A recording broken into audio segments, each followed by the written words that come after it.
There is a generation in the church. Waliwo omulembe oguli mu kanisa. They are in their millions. Bali mu miliyoni z'abantu. Without any roots. Nga tebayina mirandira newankubadde. All they know about God is to meet their needs. Bye bamanyi oba kibategeera Katonda kusisinkana byetaago byabwe. The philosophy of the gospel is all about receiving miracles. Okutegeera kwabwe kwonna okw'enjiri kuli mu kufuna byamagero. Am I talking to somebody? Oba nina gwe njogera naye. And I'm telling you, because of ignorance. Era nkutegeeza gwe olw'obutamanya. The ignorance of what God has done with previous generations. Obutamanya obw'ebyo Katonda byakoze n'omulembe guli ogwasooka. They serve God without any passion. Baweereza Katonda nga tebalina kwagala newankubadde. To see God do something in their time. Okulaba nga Katonda abaako kyakola mu biro byabwe. I always tell people, bulijjo ngamba abantu, you cannot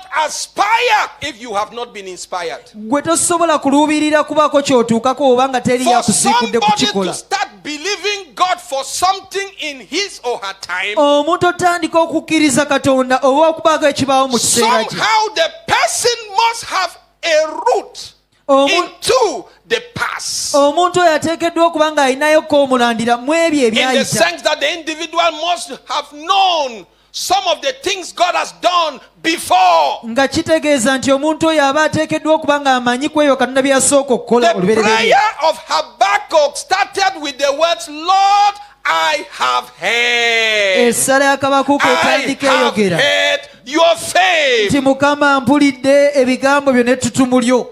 Wherever revival has swept the cities and nations, wherever in the world, wonna wonna okuziba obujjayo kuli mu bibuga oba mu mawanga ag'enjawulo. It came because some people kwajja kubanga abantu abamu who heard about what God did in other places abaawulira ku ekyo Katonda kye yakola mu bifo ebirala got up baagolokoka and said, God, ne bagamba Katonda, do it in our time. kikole ne mu kiseera kyaffe. Am I talking to somebody? Nagwe njogera naye. Do it in our time. Kikole naffe mu kiseera kyaffe. Lord, I have heard. Ti Mukama mpulidde. In the early 90s, mu myaka egy'ekyenda I spent days namala ennaku and nights n'ebiro studying about the great revivals. nga nsoma nga njiga kuziba okujja okw'amaanyi. And I'm telling you, nobody can carry out that research and not be humble.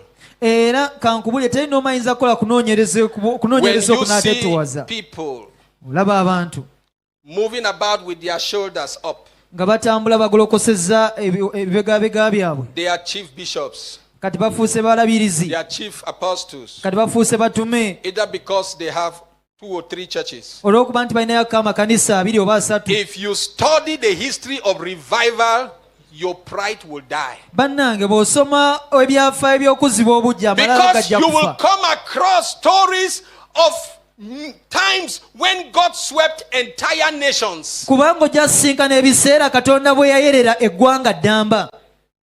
I mean, God swept entire nations. Kugamba Katonda yayera ggwanga ddamba.